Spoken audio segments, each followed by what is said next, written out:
Престиж Дордойдо иштейм деп. Дордойдо иштесе жанагындай чоң үй бар, машинелери бар, жана крутой. Сизди бүгүнкү күндө Кыргызстандагы миллиардер десек болобу? Миллиардка ушу медиа жеткирди да. Ошол кезде эмне жөнүндө кыялдандыңыз? Ал жерге кой кайтарчубуз, уй кайтарчубуз. 6 жыл губернатор болуп турсуз Нарын областынын. Саясатка барбагыла өзүңөрдүн андан көрчү бизнесиңерди жакшы эметет. Дордой компаниясы футболго жылына $1 миллион ашык коротот да. Биринчи өлкөнү алдыга жылдырчу билим, андан кийин ишкерлер. Wildberries'in өнүгүшү бул коркунучпу же мүмкүнчүлүкпү?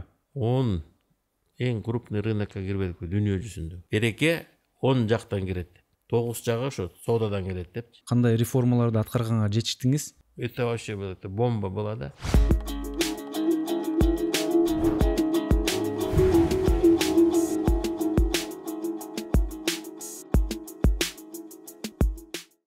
Арыбаңыздар, урматтуу замандаштар. Силер менен адаттагыдай Жаратман подкасты жана мен алып баруучу Урмат Насыкулов. Өзүңөр билгендей, Жаратман подкасты өлкөбүздүн сыймыктуу, жөндөмдүү, таланттуу, эң башкысы өз жолун тапкан, башка адамдарга жол көрсөткөн жаратмандар тууралуу долбоор. Бүгүн бизде мейманда өзгөчө тарыхый инсан десек болот. Кыргыз бизнесине чыйыр салган атактуу ишкер, бизнесмен, меценат, коомдук ишмер, Дордой ассоциациясынын ардактуу президенти Аскар Маткабылович Салымбеков. Аскар мырза, студиябызга кош келиңиз. Рахмат, чакырганыңыздарга. Маанайыңыз, ден соолугуңуз жакшыбы? Маанай, ден соолук, Кудайга шүгүр.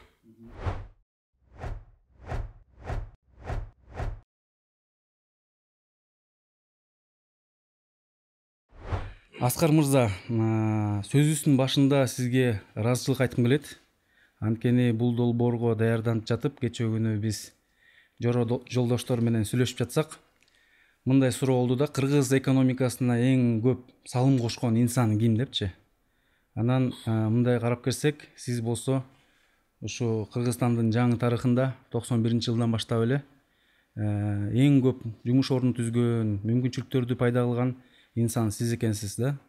100 миңдеген адамдарга жумуш ордундарын түзүп берип, жакшы долбоорлорду аткарып, анан ушу мүмкүнчүлүк менен пайдаланып, сизге рахмат айткым келет. Рахмат. Негизи Жаратман баштап жатканда биз меймандар менен алар кайсы жерде төрөлгөн, ата-энеси менен кандай мамиле болгон, балалык кези кандай өткөн, эмне менен кыялданган деген суроолорду беребиз да. Мен билишимче, сиз 1955-жылы Нарында төрөлгөнсүз. Ат башы айыл. Да. Ошо балалык кезиңиз жөнүндө айтып берсеңиз. Эми мен биографиямды көп эле жолу айттым. Эми дагы бир жолу айтсам, силер туура түшүнөсүңөр деген суроо ушундай болуп атпайбы? 55-жылы ошол Ат башы айылында төрөлгөн, 5-февралда экен. Айтып коюшум керек. Апам больницадан чыгып атканда Митиркен жазып берип коюптур да, 9-февраль деп. Анан ошол бирок апам 5-февралда саат 5-те төрөлгөнсүң деп айтып, ошо мектепте эле ошол 5-февралда баягы день рожденияны белгилеп койчубуз. День рожденияны белгилегенде классташтарды чакырып, алар болсо дептер же болбосо китеп, ушундай эле блокнотторду мындай белек кылып берчүбүз да. Үйдөн чай ичип, апам борщ жасаганды жакшы көрчү, борщ жасап берчү апам. Апам метеостанцияда иштегенде ал жерде орустар иштечү да, орустар менен иштечү апам. Анан ошол орус мектепке барганыбыздагы ошолорду түрткү бергенде, апам баягы кызыл үйчү болуп, баягы согуш убагында кызыл үй деп жанагы библиотекаларды, жанагы гезиттерди келген жай ушу кызыл үйдөчү. Ошондо иштеп, ошо библиотеканын ошол илимге, билимге тартылып, анан ошол китепке өсү жакын болчу да апам ошол. Ыр жазып, анан орусчаны да жакшы үйрөнүп алды. Апамды ошол Ат башыда орус аял деп койчу да баягы. Кыргызда барты, анан орусча сүйлөп тиңтеп атса, анан орус аял дешип, жанагындай картошка, жанагындай капуста, ушундай тамактарды ошол жаңы келип ошол апабыз да атабыз ошол опытный станция жанагы болуп калды да, жанагы тиги өсүмдүктөрдү өстүрүү боюнча жанагы ошол эле капустаны өстүрүп үйрөтүп, ошол эле турнепс, ошол эле картөшкөнү тиги согуш бүткөндөн кийин ошону үйрөтө баштаганда ошондой станцияда атам завхоз болуп иштеп калган. Апам болсо ошол жанагы орустар менен жанагындай метеостанцияга синоптик болуп ошондой эме профессияларын өзгөртүшкөн да. Анан ошол таасир берген экен ошол. Анан апабыз, атабыз 4 эле класс билим алган атам. Анткени кулактын баласы деп алар кулактын балдарына эме бербейчи, окутпай мектептерге. Анан ошол 4 класс менен бирок ошо согушка катышып, согуштан жарадар болуп келип, устада болуп иштеп, анан кийин ошол жанагы опытный станцияда завхоз болуп, апам болсо синоптик болуп иштеп калышкан.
Куликовдун премиум балмуздактары ар бир чоң адамды алыскы балалыгына кайтара алат.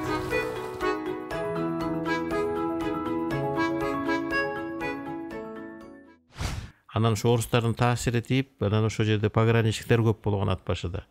Анан ошол жерге анан орус мектеп ачылган согуш жылынан кийин. Анан ошо орус мектепке анан кийин бизди баарыбызды 5 бир тууганбыз, 5 бир тууган тең орус мектепте окудук. Орус мектепте окуп, ошол анан кийин ошол апам тиги китепке жакындатты да. 1 класска сабак бергенден кийин ошо китепканага алып барып, китепканага жаздыргызды. Жана кичинекей жомоктор, орусча, кыргызча жомокторду алып берип, мынакей. Ошол жерден анан кийин ушуну айтып бересиң, 10 күнгө берчү китепти. 10 күндөн кийин келип ошонун баарын айтып бересиң депчи. Мурун китепканачылар ушунчу. Анан мен баягы окуганын баарын түшүнүп, жаттап дегендей даярданып алып барчубуз да. Ошол эмне окуганыңды айтып беришиң керек деп. Анан китеп менин жакыным, китеп менин акылым деген мынакей сөздү мен апам. Анан ошондо эле баягы билимдүү миңди жыгат, билимсиз бирди жыгат депчи. Ушул менен таасир менен кеттим да ошол. Анын өсүм окуганга дилгир болуп. Анан жанагы жаныбызда сас бар болчу да. Түптүз сас. Ал жерге кой кайтарчубуз, уй кайтарчубуз. Анан кийин байкелерибиз Бишкектен футболду көрүп келишип, баягы састы футбольный поле кылып салбадык. Анан ошолор футбол ойной баштаган, мен 6 жаш, 7 жашымда көрүп ошо таасирленип, анан ошо спортко берилгеним да ошондон болуп кеткен да ошол. Кой кайтарып жүрүп футбол ойнойсуң. Баягы кесүү болот, баягы билесиңер да айылда турмушту. жакшы жерде болчу, арык суу агат, түптүз, салкын абасы бизде билесиңер. Анан ошол баягы кийинки баягы спортко тартылганымдын себеби дагы ошол жанагы САСтын влияниясы болду да. А билимге тартылганым баягы кээ кезде кой кайтарып кеч кирбейт да. Анан кой айдашасың, тигинтесиң. Анан баягы кой кайтаргандарды көрүп анан өлөнөсүң. Ушу өмүр бою ушу кой кайтарып калгандан көрө жакшы окуп алып, тиги Фрунзеге барып окуп, билим алып болуш керек деген баягы ошол окууга баягы эме түзүлдү да, баягы өзүң баягы умтулуп дегендей окууну жакшы окуш керек экен деген. Анан айылдагы балдар анан билесиң да, жылаң айлак, буттар кесилет. Анда деген кеда меда деген жок. Бриджи деген бар болчу, ошо бриджини кийип алып, анан кийин биз ошол жерде ойноп жүрүп, анан 65-жыл мен 10 жашымда өтө эме болду, жанагы Булгары топ деген кожаный мяч деп Советтер Союзу боюнча дворовый, уличный командалардын турнири болот деп. Анан биз дагы түзөлүп мына футбол ойноп атпайбызбы деп, анан кийин ошондо 65-жыл биз уличный командабызды Дордой деп түзгөнбүз. Ошондо 65. Дордойдун тарыхы ошондо башталган. Ошондо уличный команда. Анткени ошол жерде атабыз көчүп келип, жанагы метеостанцияга жана опытный хозяйствого. Анан тиги айылда жашачу да туугандары.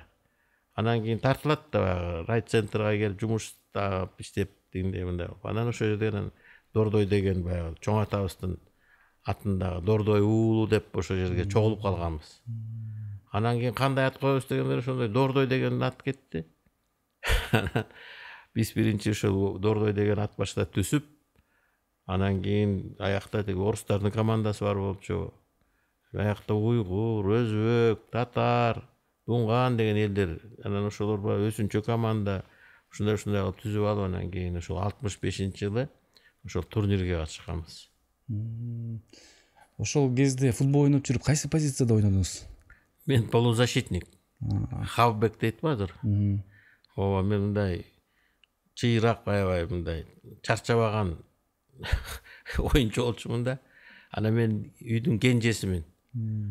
Оокаттарды тиги улуулар жасайт. А мен болсо баягы бош катары да, баягы оюнзук. Оюнго тойбой. Оюнго тойбойсуң. Ошол жерде да бир 5-6 менин сторонниктерим бар болчу. Алар дагы ошол эптеп эле бир топ таап алып, бир түз жер болсо ошо же волейбол, же футбол ойнойсуң. Ушундай болчубуз. Футболго болгон сүйүүнүз ошо балалык кезде эле башталган. Балалык кезден баштап. Акшындагы суук билесиң, анан жанагындай талдан, жанагындай ящиктерден анан клюшка жасап алып, хоккей ойночубуз. Ошол кезде эмне жөнүндө кыялдандыңыз? Анда эми баягы жакшы окуй баштадым. Анан атам баягы эмени жакшы көрчү да, гесит. Кечинде газета келчү. Ошо геситтерди окутчу магачы. Өзүнчө бир мындай политинформация кылчумун да. Тиги биринчи беттен баштайсың, атама политинформацияны, дүйнөдө эмне болуп аткан жаңылыктардын баарын окуп бересиң. А 4-чү бетте, акыркы беттеринде эме чыкчу, спорт. Биринчи бетин атама окуп берчүмүн, акыркы бетин өзүм окучумун да баягы. Ошол жерде баягы советский спорт деген экиле газета келчү. Биздин ат башка. Анан физкультура и спорт деген бир журнал келчү. Анан ошону мен өзүм ошол 3-чү класстан барып, уже баягы киоскадан мен өзүм бронировать этип, мен алып кетчүмүн да. Ошол 2 экземплярдын бир экземплярын мен алып кетчүмүн. Анан баары таң калчу. Бул кандай бала деп, кичинекей бала. Не болгон бала деп. Ошондой газет журналдарды алып кетет депчи. Анан ошол менен таасирлендим. Ошо кийин мектепте окуп жүргөндө ошо эме болсом бу бурекеле институт международных отношений Москвага өтөйүн деген оюм бар болчу. А бирок мындай сураштырып көрсөк айтты, аяктан аяка бүтө эле бет элитанын балдары өтөт. Анын үчүн баягы английский тилди жакшы, чет элдин жакшы бир тилди үйрөнүп алыш керек деген дагы эме кетти да. Анан аякта конкурс большой. Бир орунга 20 кишиден болот. Анан дагы посолдордун, элчилердин, тиги чоңдордун балдары, партийный босстордун балдары өтөт деп, анан мени ошол жакта эжем комсомольский школада окучу, ошону отговорила. Аякка тапшырбай эле кой деп. Анан директор мектебим тарыхчы Алмаз Акматалиевдин атасы. Билесиз да Алмаз Акматалиевди? Аны кийин ал философский факультетке, Алматинский университетке, Казакский университеттен бүттү. А мени айтты, Аскар, сен тарыхчы болушуң керек. Тарыхчы эмес, сен деген партийный карьера жасашың керек депчи. Сен далеко пойдешь депчи. Ошондо. Анан менин тарых факультетине биякта карасак да 15 орун болот экен. 15, бир орунга 15 киши тапшырат экен. Анан шаарга келгенде байкелерим эме болгонуң, зубной врач, технолог бол, анан мясо-молочный жагына кет, инде аграрный университетке өт, сельхозинститутка деп айтышты. Айтыр ошол жака да документтерин тапшырып койгом. Бирок ошол агайым келип, Аскар, сен деген туура эмес кылып атасың, давай. Тиги тарых факультетине тапшыргың деп. Тарых факультетке тапшырып, бир орунга чын эле 15 киши тапшырып, 72-жылы бүттүк. Улуттук университетке? Улуттук университеттин тарых факультети. 72-жылы өттүк, бир орун жанагындай болуп. Анан ал жерде азыр чын эле аябай биздин групп эмебиз, курсубуз аябай эле күчтүү экен. Чынара Жакыпова министр болгон, Зайнидин Курманов спикер болгон, Кубатбек Байболов, Медет Садыркулов, Бакыт Бишимов, Эркин Мамкулов, мынакей тиги биздин адыр Абылабек Асанканов. Атактуу инсандар болгон. Мындай политика жагынан дагы, баягы өзүнүн ученый катары дагы, илим жагынан дагы баягы күчтүү балдар чыкты да бизден. Ирина Оролбаева посол болуп иштеп жүрдү. Көп андай алып көрсөк. Жерлерде баягы иштеп аткан мугалимдер жакшы. Мугалимдерибиз бар. Ошол курс менен бүттүк. Анан ал жерде дагы ошол общественная работа деген тарых факультетинде секретарь, курс бюро, факультетский бюро болуп жүргөн. Ошол бүткөндөн кийин ага ошол комсомолго направление берип, горком комсомол. Ошол комсомолдук жумушка өттүк да. Сиз бирок тарых багытында окуп, бирок иштегенде спорт комитетте иштептирсиз да көп жылдар, э? Ошону карабайсыңбы? Бул дагы ошол тагдырда, кene ошол спортко ошондой окуп жүрүп, ошол мен ойлойм, эмеден жараткандан эле түштү го деп ойлойм, бул эмечи. Тиги комсомолго барып, анан комсомолго барганда, анан ошол мен баягы комсомол спорттогу жөндөмдүгүмдү көрүп, анан мага баягы эмеге путевка беришти, рекомендация. Дене тарбия физкультурный институт болчу анда. Ошого комитет комсомол секретарь болуп барганы. Өзүмдөн сүйүнүп кеттим, баягы өзүм спортту жакшы көргөн, ошол жака барып иштеш керек депчи. Анан ал жерде 2 жыл иштедим, комитет комсомол секретарь болуп. 77-79 жылдары. Ал жерден баягы спорттук коомчулукка, спортсмендер менен, физкультурниктер менен аябай жакшы таанышып, билишип алдым. Анан ал жерден дагы эме физкультурный кичирээк институт, тиги Бишкек шаарында. Кичирээк да. Ал жерде 1,5 миң комсомол бар. Анан давай мединститутка өткөнүң, мединститутта дагы комсомол комитетин жетектеп бер. Аякта болсо 7 миң комсомол бар экен. Анан комсомол тиги эмеге өттүм, тиги мединститутка. Ал жерден медиктер менен иштеп калдым 3 жыл. Мен медицинаны да баягы билип калдым да ичинен. Анан ал жерден эмелерге жолуктум, көп жана атактуу адамдарга.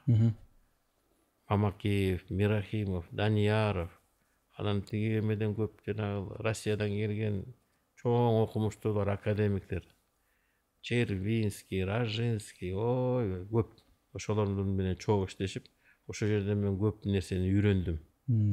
Өзүмдүн баягы багажым, илимий тиги билим багажым аябай да өстү. Адамдар менен мамиле түзгөндү. Ошолордун баягы жүргөн турганы, ойлогон ою, мындай пикирлерин кандай айтып, кандай алып барганын, баягы көп нерселерин үйрөнүп алдым ошол мединститутта жүргөндө. Анан тиги эмеге ЦК комсомолдо иштеп калдык. Ошол жака ошо жанагы илим, жаш специалисттер боюнча ошол отделди жетектеп бер деп, анан ал жерде да 5 жыл иштедим. мен ошо менин циклым 5 жылда бардырча. Первичный 5 жыл иштедим. Физкультурный менен мединститутта. Андан кийин борбордук комитетте ЦК комсомолдо дагы 5 жыл иштедим.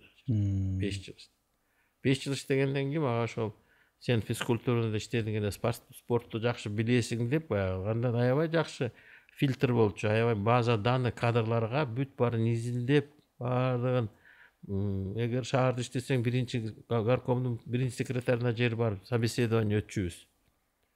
Анан ошол жерден анан кийин сен физкультурду билет экенсиң, шаардын спорт комитетине жетектеп бер деп анан ошол жактан ошол 86-жылы анан кийин шаардык спорт комитетке дагы 5 жыл иштедим. 5 жыл иштедим.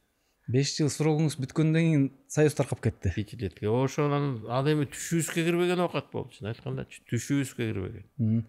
Союз таркайт деген вообще эч кимдин Көп адамдар даяр эмес болгон бугачы. Даяр эмес. Анан бирок ошол маалда 91-жылы сиз Дордойду мындай түптөп жүрсүз да.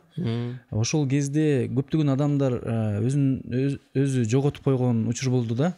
Жумуш жок, тиги алкоголго жакын болуп, арак ичип, мындай потерянный поколение болду да. Анан бирок сиз ошол учурда мындай 91-жылы бир чоң ишти, чоң долбоорду баштап кеттиңиз да, бул Дордой базары.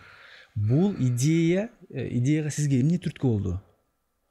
Эми бул идеячы чынын айтканда бул сразу эле мындай спонтанно жаралган эме болгон жок да проект. Бул баягы ошол кичинекей кезден баштап бул нерсе жарала баштаптыр да, мен кийин анализдесемчи.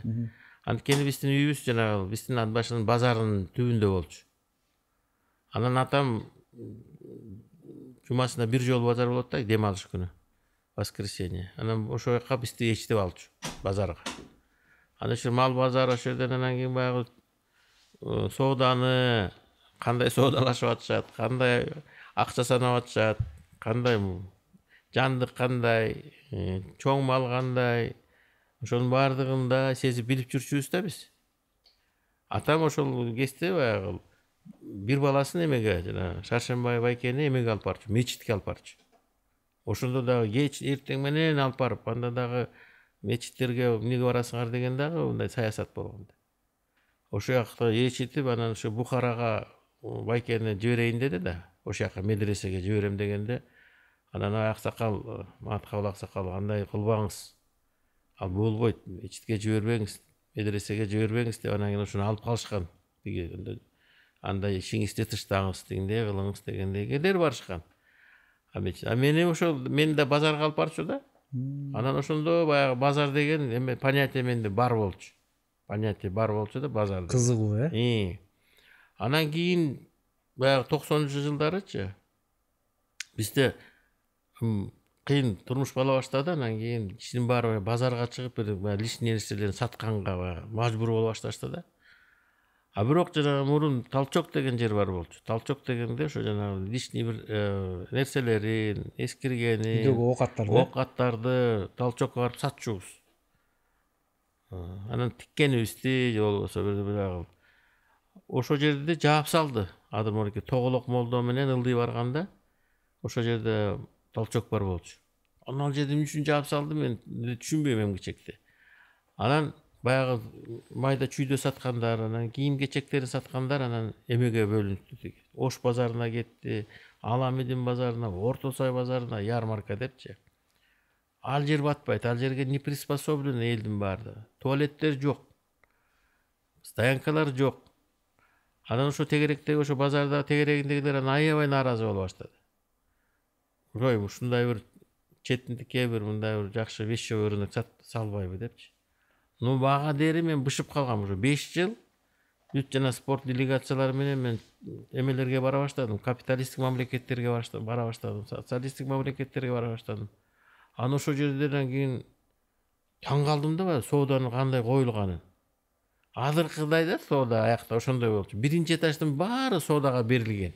Биринчи этаждар түм эле баягы витриналар күйүп турат, люстралар күйүп турат, алтын саткандар алтындарын жаркыратып коет. тиги ягынан немесин сатып атат, суусун сатып атат, пивосын сатып атат, кафе, ресторандар. Анан кийин мен ойлондум да, бизде болсо чанда чоң дүкөндөр баягы, ичинде барсаң полупустой баягы полкаларчы. А бизде эмне ошондой жок дегенде баягы сразу ой келет да. Эмне үчүн? Аны ошол жерден анан кийин биздин жана система анан кийин биртке баягы өзгөрүлүп, давайте кооператив түзөбүз, анан тигинтебиз, мынтебиз деген баягы кыймыл аракеттер башталганда, биз дагы жанагындай капиталисттик системанын бир элементтерин алалы деген ушундай движениялар башталып калган. Кооперативтерди түзөлүү тигинтели.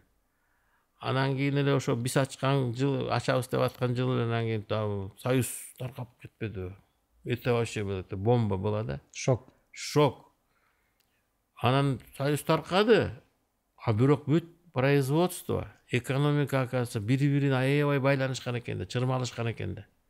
Латвияда топчу чыгып атса, тиги Одессада болсо тиги эмеси чыгып атат. Дагы бир фурнитурасы. А кийимди болсо Бишкекте тигип атат. Ошол топчу келбей калса да бүт токтоп калат экен да.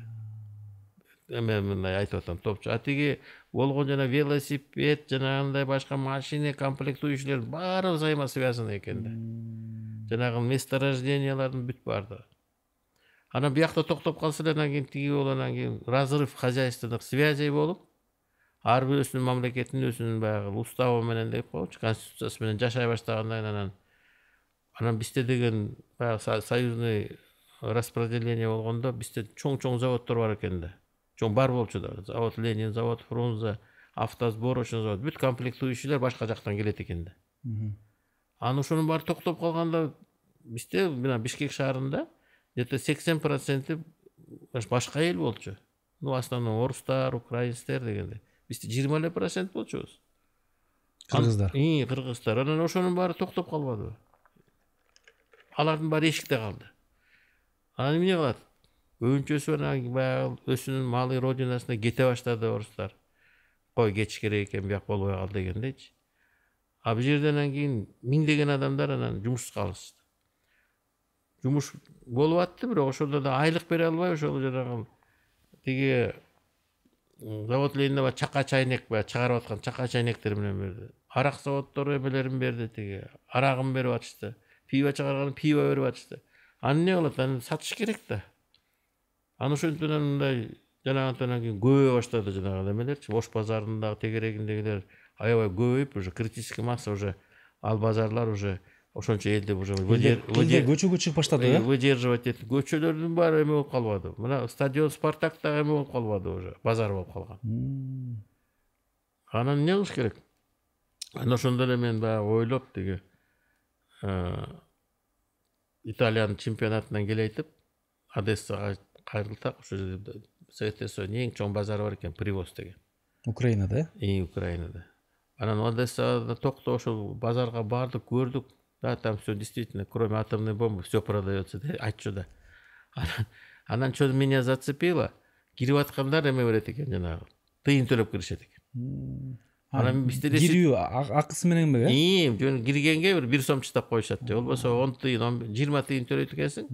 20 тыйын ошондой эле карабайсың. Бир 20 миң киши келсе эле канча болуп атат. Анан меня вот эта идея зацепила. Анан бизде ошол ситуация болуп атат да. Ошонун бирөөнү мындай жакшынакай бир жерге жасап, анан ошо тыйын төлөттүргүзүп киргизсек, кандай баягы киреше болот деген баарыбыз деле билесиңер да. Бизнес ачып атканда кирешесин эсептейсиң да, кирешеси канча болот деп. Анан вот эта идея действительно вот зацепила меня. Ошондой кылып, ушундай бир базар ачсак, ошол жерге жанагындай элдин баары тыйын төлөп кирсе дегенчи. Бизнес модель кетти. Ошондой бизнес модель. Баягы базар деп элестет. Анан тиги ошолордон кийин мэрияда уже тияктан бияктан эмеле баштаган, горисполком дечи анда. Арыздар түшүпчү. Качан бир эме. Анан кийин ошол тиги мэр города анда Муралиев бар келсе, Абакиров, аны ошолор бар кыдырып жүрүп анан ошо тетиги эмени тапканбыз. Ошо тетияка эметели жол тетиги. Объездной. Объезднойдун азыркы дордой турган жердечи. Бүт камыш баскан. Анан бир саз жер болчу. Саз жер, анан 2-3 гектар, 4 гектар жерди мындай түзөп эметсе баштаса болот экен деген ой менен анан баягы 4 менен ошо 5 гектар жерди баягы түстөп анан мындай лавка жасадык да, лавка жасап. Анан ошо 7 декабрда айттык, болду, бүттү баягы кетесиңер деп тияка баягы немелерди койдук, гаилерди койдук. Ош базарына, тиги Аламедин, Орто Сай базарларына. Ошол жака чогулуп алышчу да. Бияка сатканга болбойт. Ооба. Тияка баргыла деппи? Анан 5 декабрда болчу, шаардык бийлик жардам бербесе анан билесиң да. Азыр тиякта сатып аткан кишине тияка барбайсың деп, же тияка которул деп өмүр бою өлүп баратса жылышпайт. Только баягы мындай бир административный ресурс менен. Анан ушу как раз 7 декабрда ачсак, кар түшүп түн ичиндөчү. Ошол ырыска окшойт кийин. Кар түшүп анан кийин гололед болуп калды да. Гололедко барып анан кийин эртеси ошол жака барганын баарыбызды сөгүп өлүп ашат. Ким ойлоп таган какой дурак. Бүт баардыгы баягы гололед болуп атат. Анан стоянкалар дагы баардыгы сразу жетишпей калды да. Анан көп барып алышты. Анан машина Жигули менен эле Волгалар болчу. Ошолор батпай калбады. Канча киши чогулду биринчи жолу? Эми жакшы эле чогулушту. Жакшы эле чогулуп анан кийин ошондой критикадан каттуу алдык. Анан кийин жанагы нар жактан көлчө бар болчу. Азыр жанагы авторынок болуп атпайбы, жанагы запчасти. Ошонун баары көл болчу. Баягынын баары камыш болчу. Анан кой бияка жол керек экен, анан кийин стоянка керек экен деп, анан кийин ошо көлдүн баарын көмбөдүкпү анан кийин. Элестет? Ошо жерде Кум менен, ошо таш төгүп жанагы анан төгүп анан кийин ошо жерде стоянка жасадык. Уже где-то 2 гектар, 3 гектар уже стоянкабыз пайда болду. Анан тиги жол салып анан жанагы бир күн ошо чогулуп аттык. Анан эле бара анан кийин 2 күнгө өттүк. 6-чы күнү базар күнү. Базар күнү. Андан кийин аны билип алып биздин базар бар экен деп. Эме тиги анан Казакстан, анан кийин Өзбекстандан эме келип атты. Россия келе баштады. Биякта товар көп экен деп. Анан келе баштаганда эмне кылыш керек? Анан 3-чү күн, 4-чү күн, 5-чи, анан кийин 7 күн анан подряд иштеп калбады. Ошондой анан кийин мы не успевали, просто жанагы камыштарды толтуруп, ошо жерге жана жерлерди тазалап коюп эметкенгечи. Ошо жерде мынакей биз 1,5 миң кишиден баштаганбыз, 1,5 киши жанагындай лавкалар. Азыр ал жерде мына 20 миңден киши барып туруп калып атпайбы күнүгө. 20 миң киши. Анан 2008-жылы жанагы по оценке Всемирного банка 10 эң крупный рынокко кирбедик дүйнө жүзүндө. Бирок Борбор Азияда эң чоң базар, Борбор Азияда эң чоңу биздики. Азыр канча 2,5 гектардан баштадык, азыр 120 гектар ошо тегеректе айылдын баары элечи азыр. Бүт же болбосо склад, үйүндө склад, же болбосо азыр швейный мастерской, же болбосо дагы бир жанагы нерселер менен алек болуп калышты да, бүт ошол эмени обеспечивать эткен ошол рыноктун жашоо турмушунчу. Мамлекеттин ичинде бир өзүнчө бир мамлекет болуп калды. Анан эми бул жерде мындай деген выражение кетти да кийин. Бул жерге чоң түтүнү жок завод, анан фабрика түштү депчи. Түтүнү жок. Ошол жерге жанагынча 20 миңдей киши келет. Анан тегерегинде анан кийин Кыргызстанга мынакей 600 миңдей киши ошол сооданын тегерегинде экен да. Эми ар бир айылда, ар бир райцентрде, шаарчада, шаарларда бүт эмелери бар да, базарлары бар да. Бүт ошолор келет. Розницасы дагы, оптовый дагы келип алып кетет. Андан биздики ал где-то 20% экен внутренний рынок. Анан биз ошондой бир хабка айланып кеттик да, хаб. Сухопутный хаб. Казакстанга, анан Россияга основном. Анан Өзбекстанда изоляцияда болуп, аябай биз жакшы пайдаланып алдык. Каримов баягы аттуу кармап турду го Өзбекстанды. Вот Тажикстан, Өзбекстан, Казакстан, анан Россия. Азыр ушул жана Казакстан менен Россиядан эң чоң чарларында бүт жанагы базарларды, вещевой рыноктарды кыргыздар кармайт. Ошол дордойдон баягы тарбия алып, ошолор баягы үйрөнүп кыргыздар. Вот. Бул экинчи жакшы эмеси болду да, кыргыздар соодага үйрөнүштү. Соодага. Мурун болсо соодагерлерди, соодада жүргөндөрдү кысыл кулак булар, спекулянт деген ушундай бир оскорбительный эмелер менен уялчу. Жанагы завод, фабрика жанагылар токтоп калгандагылар келип жанагы өзүлөрүнүн жанагы сатып аткан машинелерине жашынып тиги базарга чыгып калыптыр деп, же болбосо кийин контейнер болду, контейнерлерге биринчи уялышчу эле адамдар. уялышчу, точно кадимкиде уялышчу. Моореки тигилер базарга чыгып калышыптыр депчи. Эми азыр наоборот гордятся. Престиж Дордойдо иштейм деп. Дордойдо иштесе жанагындай чоң үй бар, машиналери бар, жана крутой. Же болбосо тигинде деп, демек азыр уже гордостью монтип жүрүшөт да. Вот психологически вот поменялся вот именно кыргыз элинин психологиясы, аң сезими өзгөргөн. Аң сезими өзгөрүлгөнгө мен ойлойм эң чоң жетишкендик бул элибиздин. Анткени бүт через торговлю, мынакей ошо биздин базарга кире беришинде да эме деп жазылып турат. Мухаммед пайгамбардын сөзү жазылып турат. Береке 10 жактан кирет. Береке, ырыс адамга. 9 жагы ошо соодадан келет депчи. А киши өзү соода жасачу да, соода менен алек болчу. Сүннөттөбү беле. Анан ошентип анан ошо жазып койдук бизчи. Мухаммед пайгамбар соодадан. Ошол биздин жана психологический аң сезими өзгөрүлгөнү биз чоң жетишкендик деп ойлойбуз. Биздин аң сезими. Анан кийин экинчиси ошол биздин жанагы өзүнчө инкубатор болду да, бизнес инкубатор. Ошол балдар үйрөнүп алып сооданы. Үйрөнүп алып анан жанагы бүт көптөгөн ишкерлерди, бүт Россияны, анан кийин жанагы Казакстан чоң шаарларында. Казактар анча эмете албайт, соода жасай албайт. Орустар деле жана чоң вещевой рыноктарында ошол эки мамлекет. Кыргыздар отурат. Мурун ким отурчу? Дунгандар отурчу, мурун өзбектер отурчу, тажиктер отурчу. Мына биз ошол аң сезимин өзгөрткөнүбүз бир чоң мен достижение деп эсептейм да. Бул чоң жетишкендик чынында эле. Анан сизге чейин Куликов компаниясынын директору Денис Гайворонский менен Шоро компаниясынын тең негиздөөчүсү тиги Жумадыл айке менен тарткан болчук. Анан алар айтып калды өздөрүчү. Эң биринчи биздин сатуулар ушу Дордой базарынан башталган депчи.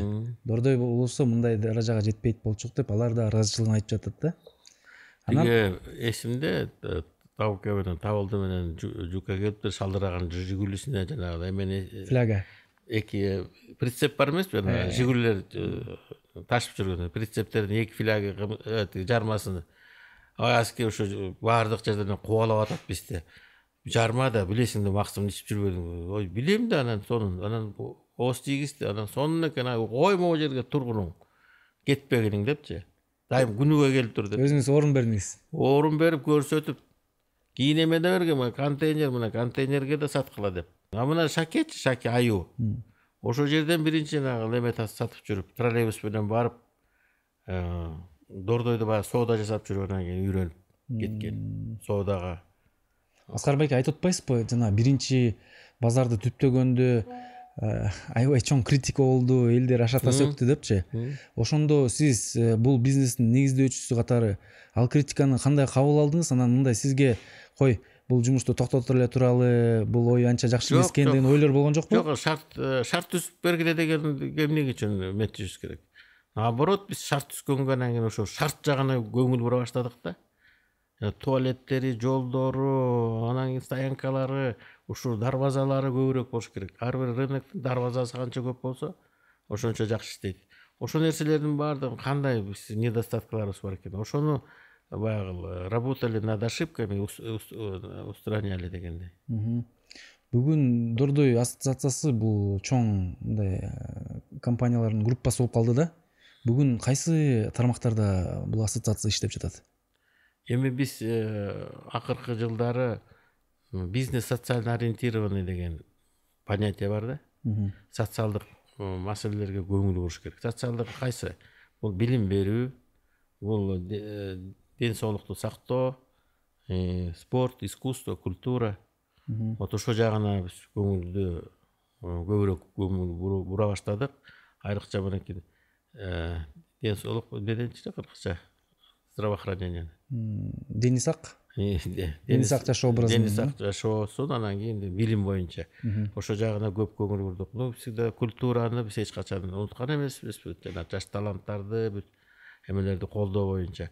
Но бирок азыр мен өзүм дагы жакшы бир өзүм мындай бир өзүм ыраазы болуп атканым ушу билимге көңүл бурганыбыз, жанагы бизнес школалардын модельдерин бүт биздин облустук центрларга, чоң районный центрларга ошондой мектептерди ачканыбыз, жанагы молодые лидеры, Кыргызстан жаш лидери деген курстарды ачып, анан кийин бара ошол билимге берүүнү дагы өркүндөтүп, дагы бир жагын тепичке чыктык. Бул 3 жыл болду биз университет ачканыбыз.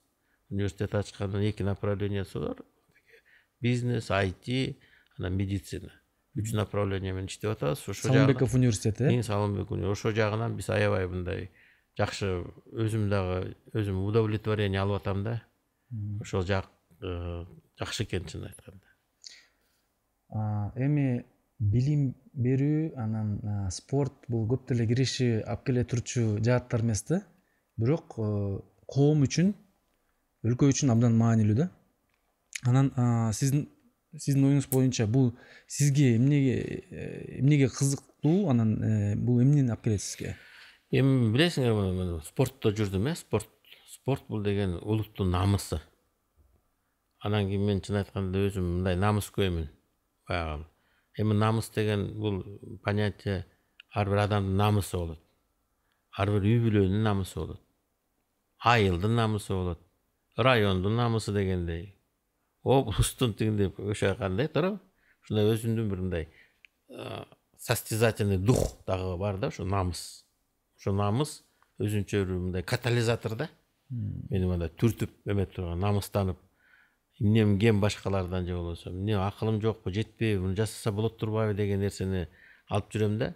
Анан кийин мурунку спорт тармагы айрыкча мындай эл аралык эмеге деңгээлге келгенде, анан биз кыргыз эми өзүбүздүн ушу спортубузду көтөрө албасак, намыстанып жеңе албасак, эмнебиз эл, калк дегендей кетет да.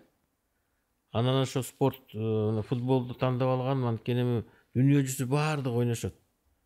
Мынакей мен кичинекей кезимден баштап ойной баштадым. Эмне үчүн биз кемибиз? Анан жана чемпионат аябай эме под вопросом болуп калды. Спонсорлор жок, командалардын баары тарай баштады. Анан бирөө кармаш керек. Анан кийин ошол футболдон кийин кармадык да баягы. Футболго бүт аракетибизди жасап, баягы башка командаларда түскөнгө жардам берип, өсүбүз дагы кылып, ушул конкуренция болуп, анан кармап жүрдүк. Анан ошол үзүрүн мынакей бирке берди. Азияда жакшы болуп калдык. Дүйнөдө мына 210 мамлекеттин ичинде 100-чү орунда жүрөбүз, мындай золотая середина. Жоон орто болуп жүрөбүз. Элден калбай. Элден калбай ошол футбол бар экен тиги Кыргызстанда депчи. Анын саясатчылар деле баягы сүйлөшө баштагандарында футболду, аба ырайын сүйлөшөт. Кандай тиңдей. Анан футбол эчтеке жок болсо, анан булар караңгы ошо эле забитый экен деп айтат. Анан жана национальный игра деп мына Көкбөрүнү Болот Байке Шамшиев алып келип, ой бул деген улуттук оюн депчи. Мен өзүм деле билчүмүн ушундай азартный экенинчи. Бирок жанагынтип, жана талаада да тарткандарга мен көп кызыкчу эмесмин да, талаада тарта берет баягы, арак ичип алышып жүрө беришет. А киши болсо эне хоккейный кылып, давайте ушундай кылалы деген. Спорт катары, спорт катары. Ар бир спорт ошо күйөрманга арналыш керек. Күйөрманы жок спорт эмес. Ал жанагында айылда тартканда эмне өсүлөрүн эле тартат. Өсүлөр анан кийин. Когда жана коробкага алып келгенде, жаңы жерге мен вообще загорелся. Давай байке. Футболго окшош. Давай байке хоккей. Бул хоккей анан хоккей отдыхает жанагы улакчыларды көргөндө, билесиң го кандай. Укмуш азарт. Анан мен көргөм, мен тигемеден ошол Алматыдан көргөм да, анан эмне үчүн мындай ойлонуп жүрчүмүн да, эмне үчүн мындай распространение албайт широкий депчи. А когда вот Болот Байке эме берди да, толчок берди. Ушундай кылышыбыз керек деген, анан мен ошол баш отум менен 13 жыл жүрдүм алар мененчи. Пока не раскрутили, өзүбүз командада түстүк. Федерацияда иштедиңизби? Федерациянын эмесинде болгом, президенти да болгомун. Анан кийин мен губернатор болуп кетип, анан кийин тиги Болот эмеге тапшырганбыз, шерге. Болот Шернияска. Ошон үчүн Болот Байкенин бир жерде салымы укмуш, бир жерде деменичи. Болот анан кийин Темир Дүйшүкеев экөө. Анан мен баягы стадиондорун салып, командаларды түзүп, ошентип мен аларды эки жагынан жиреп жүрдүм да. Ошентип анан кийин улуттук оюн. Мынакей азыр көк бөрү болгондо стадиондор батпай калып атпайбы, жык толуп атышпайбы. А сиз ошондой командаларды мындай Ал жерден мынакей мен айтып коеюн. Футбол менен эмеден көк бөрүдөн эч кандай эме жок, прибыль жок. киреше жок. Киреше жок. Только Чыгаша. Чыгаша намыс. Намыс үчүн. Ошого биз баягы жертвага бардык да.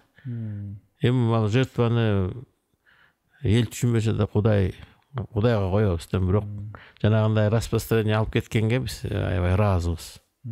А сиз ошондой футбол командасын колдогондо, көк бөрүнү колдоп жатам деп айттыңыз.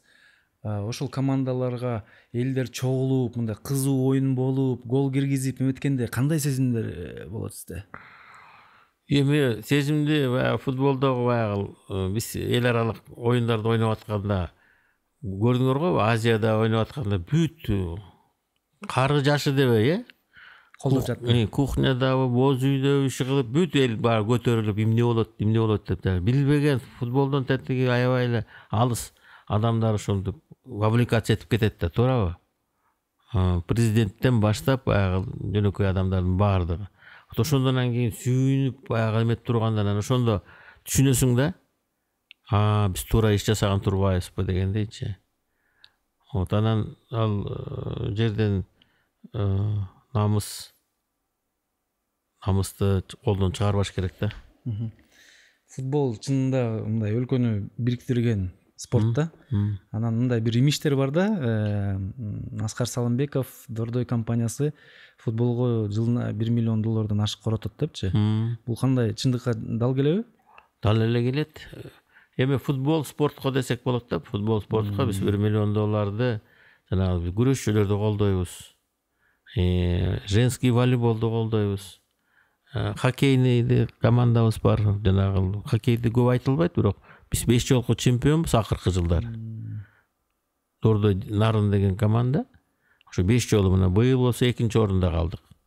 Локомотив деген команда чыгып, мына алар жеңип алышты турнирде. Биздин да хоккей акырынан өсүп келатат, билип атасыңар, жанагы Б группадан, С группадан Б группага өтүп, Б группадан дагы бир группага өтүп, мындай эме деңгээлибиз көтөрүлө баштады дегендей. Анан художественный гимнастикабыз бар. Анан бирок барбаны жанагы биздин Акжол Махмудов менен Жоломон Шаршенбеков биздин воспитанниктер. Дагы башкаларын айтпай эле коеюн, алар дагы баягы өсүп келаткан балдар. Анан ошонун баардыгын жатаканасы, ичкени, стипендиясы, тияка бияка барганы, ошентип жүргөн. Мурун көк бөрүдө бар болчу, биздин көк бөрү командабыз 13 жыл кармадым мен. Көк бөрүнүкү аттарын алыш керек $10,000. Баарын багып туруш керек, круглый год тамак, ашым, тиги тоютун баарын берипчи. Балдарга, кыйын оюнчуларга там алып беришиң керек, үй бүлөсүн карашың керек. Ошентип анан кийин где-то ошо $1 миллионго чыгат ар бир жыл сайын. Аскар мырза, ушу көк бөрү оюну, футбол оюну мындай спонсорлордон эле көз каранды болбой, өзүнчө бир коммерциализация болуп, өздөрү контракттарды түзүп, чоң деңгээлге жетиш үчүн эмне керек, кандай шарттар түзүлүш керек? Эми дүйнө жүзүнүн баардыгы эле ошого кетип атпайбы, например, мынакей АПЛ, английская премьер-лига, или там серия А, например, итальянская, да? Миллиард деген акчалар. Миллиард деген акчаларды мынакей силер, мынакей медиа. Миллиардка ошо медиа жеткирди да? Медиа жеткирди. Например, жанагындай акчалардын баарын жанагы футболду көргөн миллиардтаган адамдар көрүп атышпайбы? А миллиардтаган адамдар жана кабельный телевидение менен кетип атат. Уже кабельный телевидение бүт көтөрүп салды. Эме журналисттер деп коелучу, медиа. Ошолор көтөрдү да, бизде эмне үчүн андай болбой атат? Анткени биздин жанагы клубный командаларыбыз ошо жакшы деңгээлге жете албай атат да. Жанагы конкуренция деген аябай баягы азарт менен ойнолуп, бирок акырынан бирке көрүп атпайсыңбы? Биздин жылыш бар, жанагы эмелерде келишти, тотализатор жанагы командалар, ошолор уже эмете баштады, спонсировать эте баштады, мынакей футбольный союзду, көк бөрүнү, каяка зритель көп келсе, ошол жака уже кире башташты. Анан алар бара анан кийин клубтарда ушундай эмете баштайт. Өстүрө баштайт да. тияка көрсөтүп анан кийин ошол эле тотализатор өткөрүп аткан, телевидение өткөрүп аткандар алар акча төлөш керек. Ошо команда, клубтаргачы. Биз азыркы мезгилде биз акча төлөп, бизди көрсөтүп койгулачы деп жүрбөйбүзбү? А бүткүл дүйнөдө өсүлөр тиги командаларга келет. Силердин оюнуңарды биз көрсөтөлү, момунча акча беребиз деп. Ошончолук деңгээлге жеткен, Биз ошондо кандай тиги наоборот болгондо, жанагы медиа келип дордойду көрсөтөбүз, момунча акча беребиз деген. Ошого деңгээлге жетишибиз керек да. Ал үчүн жанагы ич арадагы жана чемпионаттын деңгээлин жакшы оюнчулар менен, жакшы кызыктуу көп баягы шоулар да керек да, шоулар дагы. Футбол менен шоу дагы жүрсө чогуу болот. Шоу болсо аудиториянын кызыгуусу пайда болот да. Ооба. Көкбөрүнү, например, ошо көкбөрүнү көрөм деп эле ошо жанагы кабельный телевидениеде отуруп алып акчасын сала беришет да. Көкбөрүнү көрөм дегендер. Же болбосо футболго салып. Анан ошентип анан кийин жанагындай миллиардтаган акчалар кетип чогулуп атпайбы? Анан тияка бияка жумшап атышпайбы? Ошон үчүн биз ошол эмеге келишибиз керек да, ситуацияга.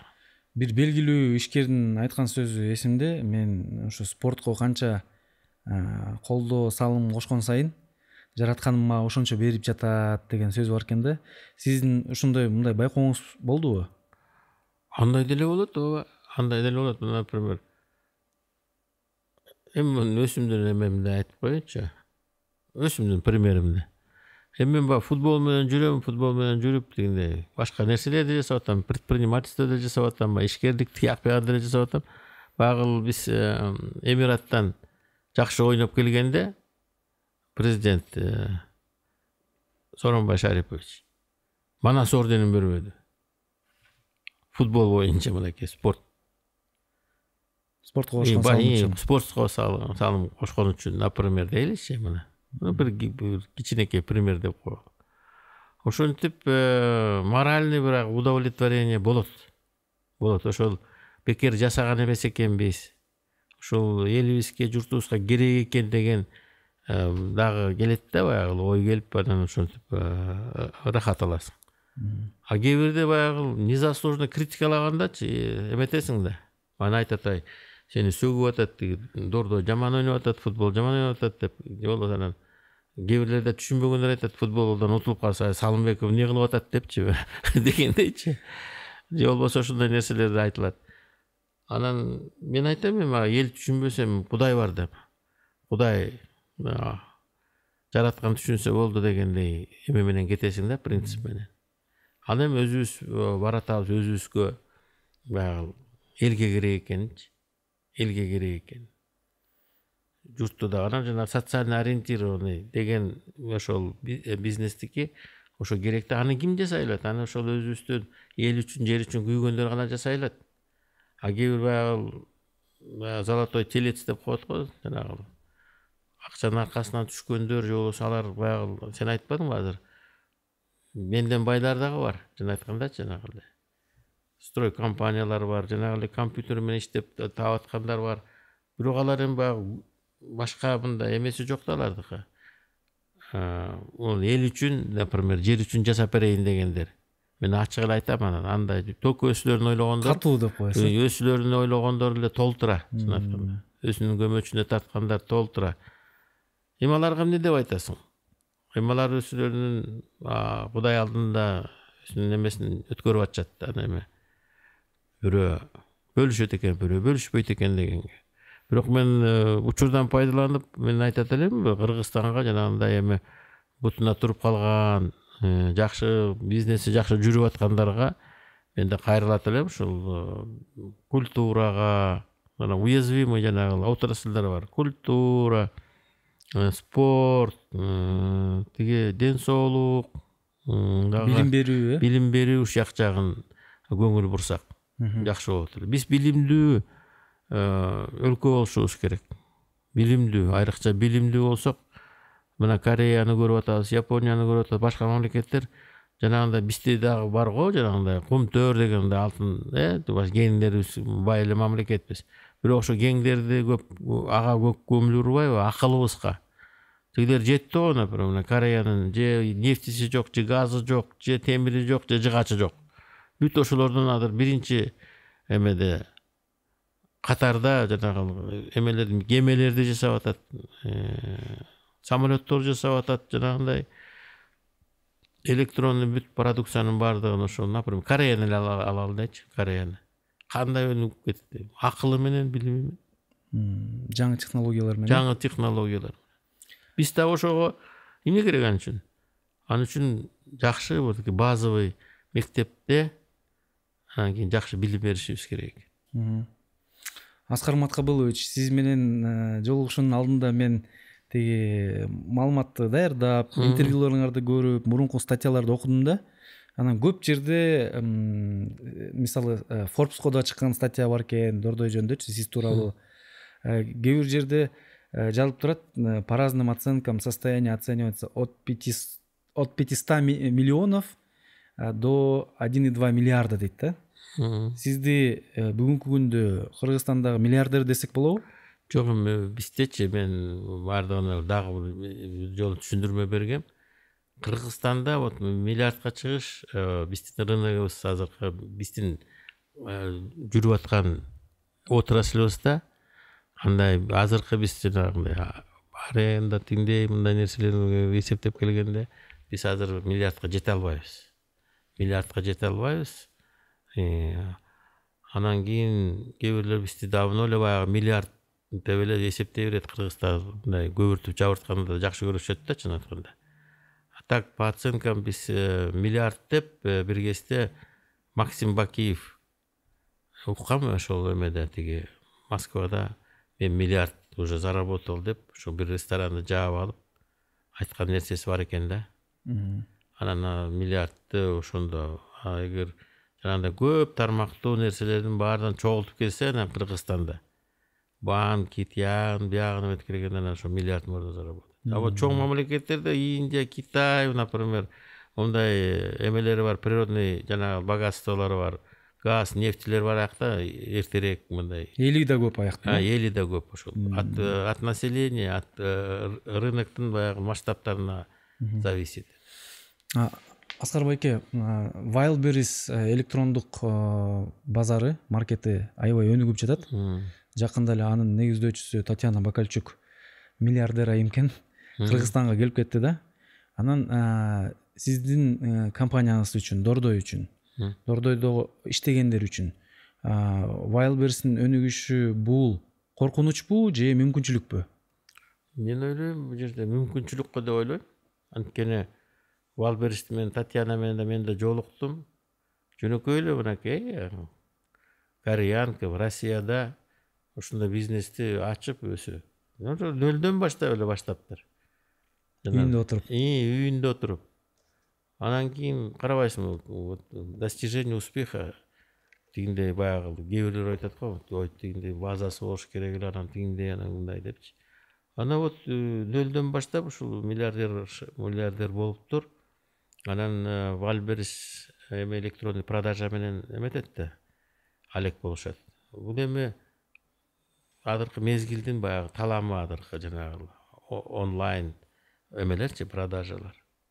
Мурун офлайн бул базар барып карап пощупать этип, анан кийин соодалашып, анан кетчү эле го. Эми азыр ушунчалык баягы коммуникациялардын өскөн убагы болуп атат. Машиналар көчөлөргө батпай баратат. Анан ошол специализация болуп, ошол товарларды өндүрүп, анан кийин базарга алып чыгып, же складка, ошол жерден анан кийин жеткирип бергенге дери жетип атышпайбы. Ошо Wildberries ушу товарларды үйүнө дери производстводан чыгарып, анан кийин үйлөрүнө дери жеткирип бергендин эмеси болуп атпайбы, фишкасы. Анан эми булар бизге мүмкүнчүлүк дегеним, азыр весь мир, дүйнө жүзүнүн баардыгы ошо эмеге кетип атат, цифровизация. Биз эч качан артта качпайбыз, анан аларга тоскоолдук да бере албайбыз, уже алар кетти уже. Анан биз алар менен чогуу ошол лукта кетишибиз керек да, биз дагы. Жанагы розницаныкы өзүнчө, оптовый торговляныкы өзүнчө. Мынакей оптовый торговляга Озон кирип атат биздин Кыргызстанга. Розницаны Wildberries уже көбүнчөсүн алып койду. Эми азыр складтарды салабыз деп атат, складтарды. Эми бирок биздики дагы, биз Восток же. А Восток дело тонкое. Восток именно действительно базарга барыш керек. базардын атмосферасын көрүш керек. Ошол сатылып аткан товарды бир мындай кармап, соодалашып, анан кийин базардын тамагын жеп кечке базардын тамагын ашында чайын ичип турбайсыз. ооба. Алар ошо тамак ичкендерге да мен таң калам. Ушунчалык конкуренция күчөп, ошончолук тамактардын даамдары дагы жакшы болуп кетти. И баалар дагы ничего ошол жака барып тамак ичет. Баалар эме арзаныраак Бишкекке караганда. И көбүрөөк да салып берет экен. И даамдуу да болот экен. Ошол карабайсыңбы ушу конкуренциядан. Ошол эле баягы бутиктер, ошо контейнер ушинтип эле бири-бири менен ушундай конкуренция болуп, ошондой да сапатка жетип атышат да.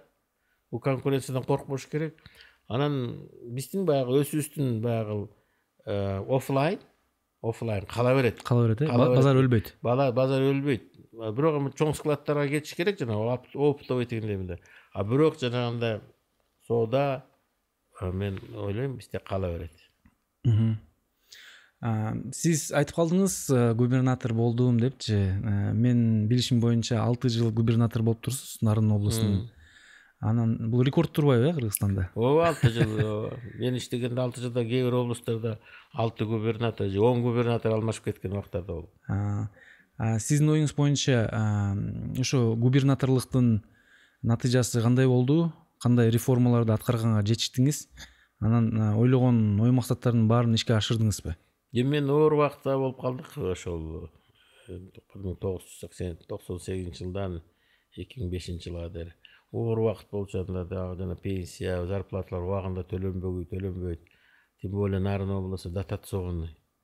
Анан мен дагы ошол жерден дагы келип, эмне кандай ушул элдин бул материально кыйналып атабыз. Хотя бы элдин духун кандай көтөрөм деп ойлондум да. Анан кийин ошо Нарын намыс прогресс деген алкагында ушундай программа түздүк да. Намысына келсин, любой отрасльда баягы мыктыларын тандап, намыс программасын жеңүүчүсү деп. Лесник болобу, шахтер болобу, жолчу болобу, давай баарыбыз ушу сапаттуу иштеп, өзүбүздү көрсөтүп, бардыктар бар. Аким лучший этеге эме айыл өкмөтү ким кандай жакшы инвестиция тартабы эмне кылат деп ушинтип анан кийин намыстанганга чакырдым элди. Анан ушул намыс программасында жашап атабыз, биз ушуну иштеп атабыз депчи, Нарын болсо дагычы. Чын айтканда көп эле баягы дотационный билесиңер да. Анан ошентип анан кийин баягы элдин баягы духун көтөрүп турганга мен ошо 5 жылда ошого эметем да, сыймыктанамын. Ошол элди баягы кыйын убакта ошо намыска келгиле, кыйналсак дагы чыдайлы дегендей нерсени баягы жеткирип элге. Ошолор менен чогуу бирге болуп, ошо кыйынчылыктарды өзүң башың менен көрүп, колдон келген баягы жардамды ошо Дордой ассоциациясы аркылуу баардык ошол жана ФАПы болобу, лабораториясы болобу, мектеби болобу, ошолорго баягы жардам берип эметип турдук да. Муну жасайлы, тигини жасайлы деп анан ошол менен Кудайга шүгүр, мен аркамдан мындай сөз болгон жок. Жакшы. Андан кийин мэрда болуп иштедиңиз, Бишкек шаарында. Бирок аз эле убакыт болуптур, 6 ай, 6 ай болгон эме. Ал жерде саясий эме обстановка аябай башкача болуп калган да. 2005 жылы билесиңер, тиги Аскар Акаевич кетип, Курманбек Салиевич келип, шайланып, ошондой өзгөрүүлөрдү эл күтүп аткан кез болчу да. Өзгөрүүлөр. Анан кийин мени дагы өзүлөрү сунуштап, мэр болуп иштеп бериңиз дегендей. Анан мэр болуп иштеп атканда анан кийин көбүнчө убактыбыз эмеге кетип калды, жерде жер басып алгандарчы. Шаардын тегерегин баарын жерди басып алышты да. Канча деген миңдеген адамдар. Баардык региондордон агылып келип, ушу жерден жер бергиле, үй салабыз дешип. Анан ошолор менен убакыттын 3 ай ошолор менен алышып, алар кетпейт, боз үйлөрүн тигип алышкан, тигин. Анан айрыкча Бишкек шаарынын түштүк зонасын алышты да, ушул жакка. Жаңы коңуштар, А биз анага канча түшүндүрмө бердик. Аяка эчтеке салынбайт. Роза ветров, жанагындай сейсмическая зона деп баарын түшүндүрүп, аяктан көчүрүп, башка жерлерден берип чыгып. Ошо 12 000, 15 000 участка берип анан элде эметкенбиз да. Анан бирок биз менен кеткенден кийин эле ошол бүт кайра түштүк жана зонанын баарынан кийин строительствого берилип салбады. Ошол кандай болот? Ошол туура эмес болду да. Андан кийин депутаттыкка бардыңыз. Мен анда депутат болчумун. 2005 депутат жылы болчун. депутат болуп, анан кийин мен тиги же шаарга калышым керек болчу, же депутат болушум керек болчу. Анан мен ушу депутаттыкка барайын деп анан кийин иштейм дегендерге бердик. Аскар Маткабулович, коомубузда мындай сөздөр да бар да. Ошо бизнесмендер бизнесмен элек болуш керек, саясатчылар саясат менен депчи. Бизнесмендердин, ишкерлердин саясатка аралашуусу канчалык туура деп ойлойсуз? Анан мындан жакшы натыйжа чыгабы? Мен азыр жанагы эмгек партиясын түзүп, анан кийин ошол бийликке барыш керек, мындай оңдош керек деген ойлор менен деле биз деле түзгөнбүз партияны. Бирок азыр Кыргызстандын шартындачы, дүйнөнүн шартында делечи, бизнесмендер ошо саясатка барбай эле коюш керек. Эмнеге? Бизде пока жанагындай кандай десем, саясий маданият, политическая культура азыр мындай калыптана элек экен. Анан кийин зачем анча жанагы нервиңди, каражатыңды коротуп бизнесмендерге, азыр да айтам бизнесмендергечи, саясатка барбагыла өзүңөрдүн андан көрчү бизнесиңерди жакшы эметкен. Андан көрө жанагы жакшы закон билген тың балдардан Колдогула. ошолорду колдогула да ошолор барып ошол жакта иштешсин. Ошолор закондор чыгарсын, мыйзамдар чыгарсын деген эмедим. Чоң мамлекеттерде ошондой эме бар, мындай лобби. Ошондой кыйын юристтерди колдоп ошолор кетишет. Өзүлөрү өзүнүн бизнесин жүргүзө берет дегендей. Анан ошо алар аркылуу жанагындай закондорду кандай өзгөрткөнгө эме берип турушат да баягы. Предприниматель айтып атпайсызбы жанагы биринчи өлкөнү алдыга жылдырчу билим, андан кийин ишкерлер депчи. Анан ишкерлер кандай тоскоолдук болуп атат? Каяктан кандай жанагындай барьерлер болуп атат? Аны ошо ишкерлер айтып, жанагы ошол депутаттарга айтат. Ошол жерлерде жана климатты, предпринимательский климат жана мыйзамдардан өзгөрткөнгө тиги ошо балдар жардам бериш керек. Дүйнө жүзүндө ошо чоң өнүккөн мамлекеттерде ошондой. Система ошондой иштейт. Азыр биздики ошо жанагы бизнесмендер кирип алабыз деп анакей канча чарпылып атат. Мына биздин да мына Ленин районундагы азыр алалы, Ленин районунда. Жаныбек Абиров мынакей биздин партияда жүрүп, анан өттү эле байкуш. Анан жанагындай эмеге эметип калып, мынакей эме канча баягы каражат кетти, аны билебиз да. Анан кийин мына тиги Дамира Ниязалиева.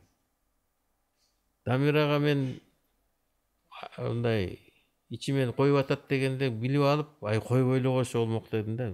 Дамиранын бизнеси жүрүп атат. Зачем алар ошол жака кайра барат деген ой келген, бирок айта алган эмесмин Дамирага. Мынакей азыр мына канча каражаты кетип, жанагынтип бүт выборлардын баары туура эмес болуп калды. Мен ошол бизнесмендерге ушундай башка бирөөнү кое берип элечи. Анан эме болсо туура болот эле. Сиз туура нерсени айттыңыз. Саясаттан алыс эле болуш керек. Бизнесмендер мындай билимдүү юристтерди, ошо мыйзам менен иштей турган адамдарды колдош керек депчи. Бирок мындай идеальный эмебиз бар, сүрөтүбүз бар. Бирок реалдуулуктар бар да. Сиздин оюңуз боюнча могу бизнесмендердин ошо саясатка өзгөчө жогорку кеңешке умтулганы бул деген өзүнүн бизнесин коргоп калууга бир мындай аракет деп ойлобойсузбу? Жок, ал мурун ошондой болчу. Азыр мне кажется, жанагы бизнесин жакшы өркүндөтө берсечи, ошол мынакей мен дагы жаштарга айтат элем да, жаштар ошол кетет да, мен бизнесте да жүргүзүп койдум, эми ошо баягы дагы депутат болуп алсам дегенчи. Бул это старое понятие. Баягы депутат болду, тигиндей болду депчи. Депутаттын азыр привилегиялары деле жок. Анан эле баягы амбициялардынчы бир депутат болду дегендей эле нерсени. Ошондон алыс болушубуз керек. Алысыраак болуп, андан көрө ошо бизнесиңди өркүндөтө берсең, ошо бизнес тармагынан көтөрүлсөң, мына ошондон кийин жакшы баягы өзүңдүн баягы амбицияларыңды мынакей бизнесимди жакшы өркүндөтүп алдым дегенге болот да. Анан жанагындай эле бир депутат болдум, анан кийин сүйлөбөй же эчтеке кылбай эле анан кийин нучо депутат. депутат деген ат деген. Анда эчтеке бербейт, мен ойлойм. Ошон үчүн дагы бир жолу айтат элем, бизнес ошо депутаттыкка барбай эле койгула. Жакшы кеңеш бердиңиз. Аскар мырза, сиз ошо Кыргызстандын жаңы тарыхында чоң компания түзүп, 100 миңдеген орундарды түзүп, азыр чоң социалдык проекттерди алып баратасыз да. Анан сиздин оюңуз боюнча ушундай даражага жетиш үчүн кайсы сиздин сапаттарыңыз мындай фундамент болду? Кайсы сапаттарыңыз ушуга жардам берди?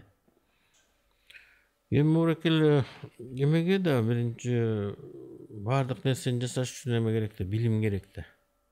Билим керек. Билимди мындай кээ бир адамдарга айтат элем, бир жактан кетсе, бир бизнес жакты, жакшы ошону өздөштүрүш керек. Даже нөлдөн баштап ошол эмесине дери. Пик деп коелучу, расцветне дери. Жеткенге ошондой аракет жасаш керек. Чарпылбаш керек, чачылбаш керек дегендей. Распыляться дегенде болбош керек да. Ошол бир эмени тандасаң, бир тармакты. А эгер жанагындай разносторонний, жанагындай уюштуруучу, бизнес организатор дегенде, анда баардык көп нерселерди башка тармактарды изучать этип, анда организатор, менеджерлерчи. Менеджерлер толтурат, менеджерлер, анан мен тарыхчымын, мен деле баягы ушу как менеджер сыяктуу кетпедимби, туурабы? Менеджерский баягы способность. Ошон үчүн ага да баары билим керек. Анан экинчи, өзүңдүн жанагындай өзүңдүн амбицияларың болот да. Ушуга жетсем, тиге жетсем деп жана. Аны ошол амбицияларга жакшы ошол туура жол таап, туура жолду только жанагы дагы мен айтат элем, билим менен, анан тажрыйбалуу адамдар менен, акылдуу адамдар менен чогуу жүрүш керек. Жана Дейл Карнеги жазган го. Дейл Карнеги билесиң да, баягы бүт дүйнө жүзүндөгү баягы психолог, айрыкча бизнес психолог да. Ошол анан кийин айткан да, мен өлгөндө менин көрүстөнүмө жазып койгула. Бул жерде ошол Дейл Карнеги коюлган, бул өмүрүндө, жашоосунда тегерегинде акылдуу адамдарды чогулткан деген. Дейл Карнеги айткан. Акылдуу адамдарды чогулт. Акылдуу адамдар менен жүр деген. Жамандан адаш, жакшы менен жандаш деген бар го Кыргызда. Ушундай акылдуу, жакшы адамдар менен да жүрүш керек да. Ошолордун тажрыйбасын алып. Болсо баягы туура эмес адамдар менен жолугуп алып, анан туура эмес жолго түшүп калгандар да көп болуп атпайбы? Ошону анын үчүн анализдеп билиш үчүн ага дагы баягы өзүңдүн багажың болуш керек. Илимий, билим багажтарың.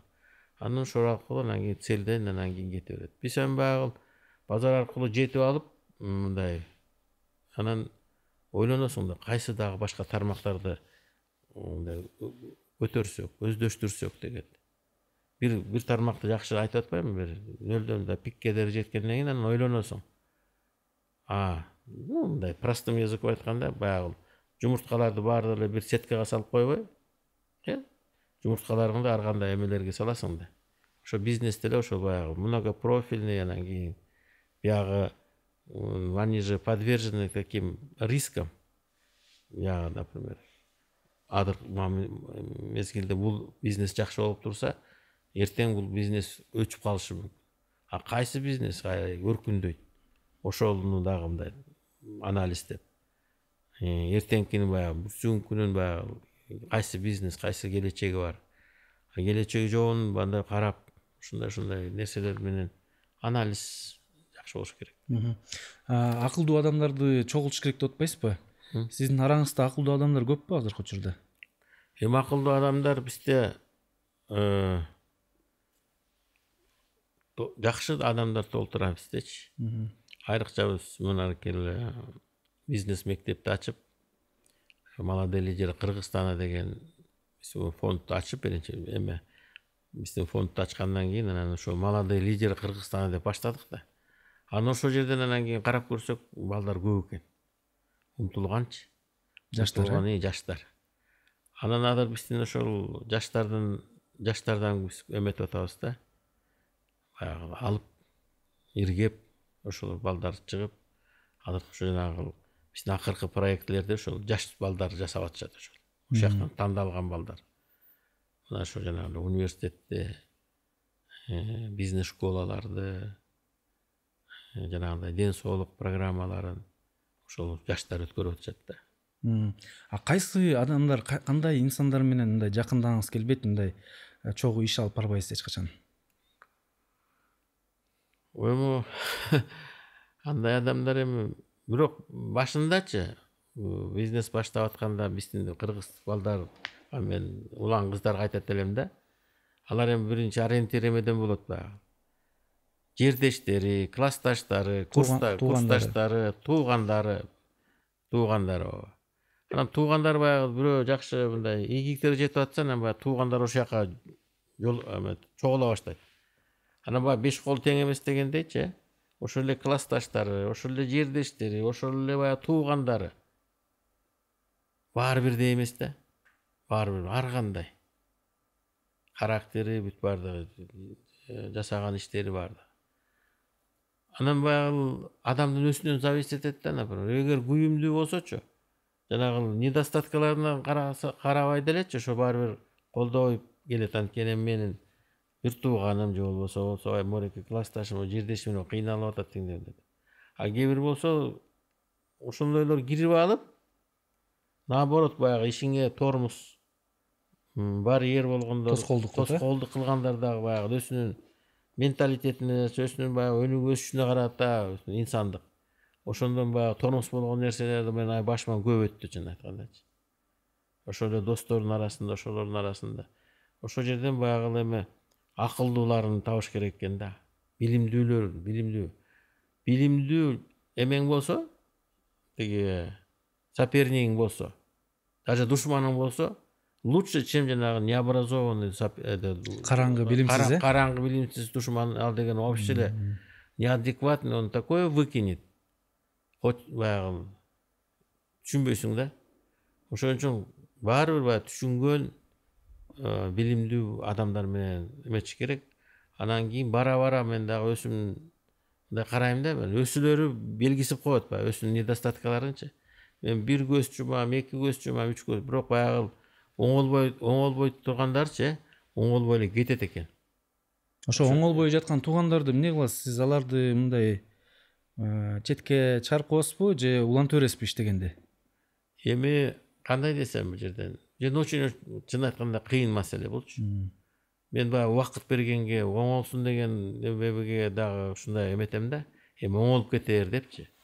Чөйрөнү көрүп атат, оңолот, өзгөрөт го деген нерселер менен. Но бирок өзгөрбөгөндөр да бар да. Аны эмне кыласың? Сиз менеджер катары мындай катуу кармайсызбы? Же мындай адамдар менен жумшак мамиле кыласызбы? Мен мягкая сила. Soft power деп коет эмеспи? Жумшак күч. Меники мягкая сила. Ошондой кандай? Мягкая сила. Катуу айтпайсыз? Катуу айтпайм, анан өзүмдүн баягы жүргөн турганым менен, мамилем менен элге, ишке, ошону мен бергенге аракет жасайм да. Кыйкырып, аны өкүрүп, сөгүппөй элечи жасап койсо болот деген нерсечи. Кээ бир жерде чын айтканда аябай жинин ачууга келген да жерлер болот. Ансыз да болбойт экен. Андай ошибкалар менде да болот. Өзүмдү сөгөм дегендейчи. Бирок коллективде баягындай ошол на основе баягы мягкая сила. Мен на основе психологии, адамдын психологиясына карап, вот. Мен даже наоборот больше мотивация даю, хорошая мотивация. Урушкандан көрөчү, мактап койсоңчу, андан көрө андан да 10 эсе жакшы иштей баштайт да, кээ бирлер. Сиз мына айтып атпайсызбы? Мактап коем, урушпайм депчи. Ошо мактап койсоңуз, урушпасаңыз, критика кылбасаңыз, адамдар аны мындай сонун эле болуп атканда турбай деп мындай пайдаланып кетпейби? Жок, антип коесуң, бирок баягы коюлган маселелерге баягы жесткий контроль коюш керек да. Ошол аткарылдыбы же аткарылган жок. Аны баары түшүнөт да. Бул баары бир четте калбайт, муну жасалыш керек деген эме берилет да, позыв берилет. Анан текшерет деп. Аны текшерет деген. Аны текшергенде анан урушпай эле айтат, бул эмне жасалган жок депчи. Урматтуу достор, силер менен Жаратман долбоору биздин каналыбызга катталганды, лайк басканды, бул шилтеме менен бөлүшкөндү жана пикирди калтырганды унутпаңыздар. Буюрса Кыргызстанды жаратмандар улутуна айландыралы. Аскар мырза, сиз айтып калдыңыз, Дордой ассоциациясынын ардактуу президентимин депчи. Бирок алдыңызда көп компания бар да. Сиз ушу операционкадан чыга алдыңызбы же болбосо иштерге аралашып, контролдоп, ичинде жүрөсүзбү? Жок, мен операционкадан кеткем уже. Баягы принципиально чоң маселелерди келип мен 1 айдабы, 2 айдабы баарды угуп коем кайда чоң маселелер боюнчачы. Полный самостоятельность. Ар бир структура өзүнүн ишин өзү алып барат. Бизнеске канча убакыт коротосуз жумушка? Бизнеске? Мисалы, бир жуманын ичинде. Мурункудай баягы эртең мененки айрыкча пандемиядан кийинчи мурун 9га барып жумушка барып алчубуз да. Азыр баягы үйдөн эле телефон менен баягы иштеп койсо болот экен деген эме келди да, баягы идея. WhatsApp менен, офлайн менен, онлайн менен элечи көп нерселерди чечип койгонго азыр үйрөндүк, чын айтканда. Пандемия ушуну үйрөттү. Мен деле баягы мурунку айтып атпаймынбы, 9да барып алып анан эртең менен кечки канчада 9-10дордо кетпейсиң азыр. Көп нерселерди азыр ушундай эле онлайн эмелер менен чечип койгонго болот экен. Азыр ошол менин өзүмдүн түзүлүшүмө, ошонун режимиме туура эле келип атат. Андан сонун Аскар мырза, сиз өзүңүздөн кийин кандай мурас калтырып кеткиңиз келет? Мурас. Мен андай деле ойлонбой эле ишимди жаңы проектлерди иштеп атпайбызбы? Анан мен ойлойм, ошолордо деле из да. Ошол изтерди баягы жакшы мындай оставить хорошими, яркими красками дегендей. Изибиз баягы. Бул кандай из? Ушул жасалып аткан проекттерибиз элибизге, журтубузга жакшы кызмат жасаган ошо эмелер болсо, проекттер болсо, мен ойлойм, мынакей университетти буюрса мынакей жакшы түптөп койдук бизчи. Фундаменти жакшы. Кийин ушундай алып барып кетсе жакшы бир мындай храм науки деген. Биз азыр храм салып атабыз да, чын айтканда. Илимдин храмын мындай түзүп атабыз. Ар бир кирпичтен ташып атабыз, теңдей кылып атабыз. Кирпич ташыгандар бар, храм деп ойлоп аткандар бар. Ошол келечекте ойлоп аткандар бар. Ошол храмдын пирамидага кандай кылып чыгабыз, кандай нерсеге жетебиз депчи. Ичи арабызда да жакшы иштер жүргүзүп атабыз. Тышкы иштер менен да жакшы ошол университеттин тегерегиндечи. Ошо дүйнө жүзүндөгү азыркы образовательный болуп аткан өзгөрүүлөрдүн баарына биз баягы төп келишели депчи. Ошол жерден биздин балдарыбыз ошол жагынан жакшы эмелерди көрсөтүп атышат, результаттарды. Бул университет, карым катнаштарыбыз азыр чоң мамлекеттер менен, ушу Япония, Корея, Америка, Индия, Турция, Россия бүт баары менен иштешип атышат. Жакшы. Медициналык жаатта дагы проектиңиз бар деп уктук. Ал медицинский факультет, ал ошо эмеге байладык, чтобы жанагы медицина факультеттери башка больницаларда жүрбөй, өзүлөрү баягы ушул өзүнүн клиникасы болсун. Ошо клиникада өзүлөрүнүн баягы изилдөөлөрү, бул илим изилдөөлөрү болуш керек да. Анан ушул биздин университетибиз ошол медицина жагынан дагы, берки IT жагынан дагы, бизнес жагынан дагы илим изилдөөчү баягы центр болсо экен деп атабыз. Илим изилдөөчү. Биолаборатория деп азыр эмеден алып келген атабыз, Сан-Францискодан. Ал жерде жанагы артта калбагандай адыркы болуп аткан жанагы илим изилдөөлөр. Адыркы жанагы ооруларды азыр жанагы ДНК, жанагы клеточный уровеньге өтүп кетпедиби? Азыр ошол жака кирип, ошол лабораторияны ошол жака коелу, ошол именно клеточный уровеньде жанагы диагноздорду койгонгочу ошого азыр аракет болуп атат. ошон үчүн биз дагы ошол заманбап мезгилдин баягы өзгөрүүлөрүнөн артта калбагандай аракеттер болуп атат да. Дагы бир жыйынтыктоочу суроолордун бири, Кыргызстандын келечегин кандай көрөсүз? Анан ишкерлер үчүн азыр кандай мүмкүнчүлүктөр ачылып жатат? Эми мен ойлойм, азыр дүйнө жүзүндө баягы глобализациянын да чоң өзгөрүүлөрү болгон атат. Глобализация болуп атат. Анан могуреки Украина менен Россиянын конфликтиси мен ойлоп атам чоң өзгөрүүлөргө алып келет. Кандай болуп кетет? Азыр катуу эки чоң күч таймашып атышат да. Кагыш болот, Кагыш болуп атат, таймашып атышат. Биз кичинекей мамлекет болгонубуз менен баары бир биз дагы талашта турабыз. Кайгана кетебиз? Кандай баягы келечек дегендейчи. Анан биздин азыркы бизнес климатыбыз, бизнес климатка айтылып атат, баардыгын баягы колдоо, инвестицияларды алып келгилесилерди колдойбуз деген нерселер болуп, баягы биринчи балына баягы кетти, баягы бизнестерди баягы бизнеске болгон мамилелерди азыр кайра оңдолуп атат деген мен ойдомун. Бизнес климат, инвесторлор мынакей келип жана чоң шаардарды салабыз, аэропорттор оңолуп атат, жолдор оңолуп атат, анан жана чоң ГЭСтер салынат деген мынакей келишимдер болуп атат. Мен ойлойм, биз башка элдерден калбайбыз деген ойдобуз. Ошол теңтайлашып, кошуналар менен да, башка мамлекеттер менен дагы азыркы жаңы приоритет болуп аткан кайсы тармактар ошол эле жанагы цифровизация, IT жагынан, баардыгы банковский, финансовый, торговый жагынан биз баягы артта калбашыбыз керек. Саясат жанагы мынакей экономический союз деп, анан кийин границалар жабык турганда түшүнбөйсүң да, туурабы? Бар сүйлөшүп атышат, границаларды ачалы деп. Анан кийин мындай карасаң, границалар баары бек кыйналып атышат. Андай болбош керек. Глобализация деген эми ачык эле болуш керек да, баардыгы. Ачык.